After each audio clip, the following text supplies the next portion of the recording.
La chaire UNESCO des droits de la personne humaine et de la démocratie de l'Université d'Abomey-Calavi a organisé ce vendredi 28 octobre 2022 sa 23e session régionale de formation en droits humains.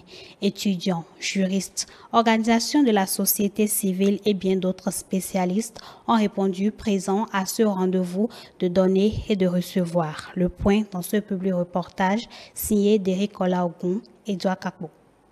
C'est la salle polyvalente de la chaire UNESCO de l'Université d'Abomey-Calavi qui a abrité la formation portant sur le thème « Mouvement associatif et défense de l'état de droit en période de crise ». Dans ses mots de bienvenue, le titulaire de cette entité a rappelé les raisons qui motivent le choix de ce thème. Nous avons voulu former ceux et celles qui, au risque de leur vie, ont toujours eu à cœur de défendre l'état de droit. Sur notre continent en particulier, où tout est à refaire, où la quête de l'état de droit est d'une actualité qui rivalise avec sa permanence. Et il faut être constamment en veille perpétuelle pour que cela se réalise. Et cela est doublé encore davantage par les situations de crise qui sont récurrentes sur notre continent, de sorte qu'en pareilles circonstances, il est finalement difficile de trouver les voies et moyens pour continuer par défendre cet idéal qu'est l'état de droit. Vous le savez avec nous et vous l'imaginez bien qu'en période de crise où les libertés publiques sont suspendues, il est alors difficile de trouver les moyens nécessaires pour continuer par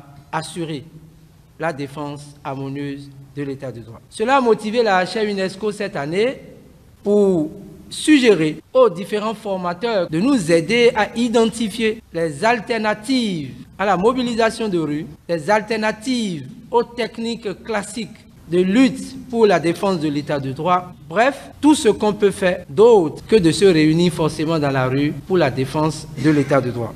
La leçon inaugurale a porté la signature du secrétaire général de la Cour constitutionnelle. Quel état de droit en période de crise? C'est l'interrogation sur laquelle Gilles Badé a basé sa communication. En cas de survenance de crise, il prévoit généralement, pour ne pas disparaître, une suspension des droits proclamés et une modification de la répartition initiale des pouvoirs. La suspension des droits est une situation assez dangereuse pour l'état de droit, qui pourtant l'organise. Elle est en effet plus forte que la restriction, qui est la forme classique de limitation des droits dans un état de droit. Mais heureusement, elle ne va pas jusqu'à la suppression. La suspension va plus loin que la restriction, mais la suspension ne va pas jusqu'à la suppression. Premièrement, la suspension est plus forte que la restriction. Les droits de l'homme prévus dans les conventions internationales n'ont pas une portée absolue.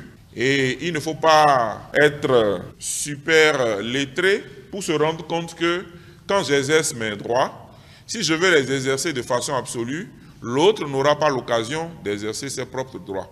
Il est donc tout à fait naturel de chercher à limiter les droits. Venus nombreux pour bénéficier de cette formation, étudiants, juristes, organisations de la société civile et autres sont repartis avec de nouvelles connaissances sur les manifestations revendicatives, les mobilisations alternatives à la rue en période de limitation des libertés publiques et les techniques de défense de l'état de droit en ces périodes. La plupart des communications qui sont déjà passées nous permettent d'être aguerris face aux exigences dérogatoires que les autorités seront en mesure de prendre pour encadrer toutes les fois où il y aura crise. Dans un état de droit, il y a le respect et la protection des libertés publiques. Mais il peut arriver, en cas de crise, ces libertés soient restreintes pour sécuriser l'État, le pouvoir d'État.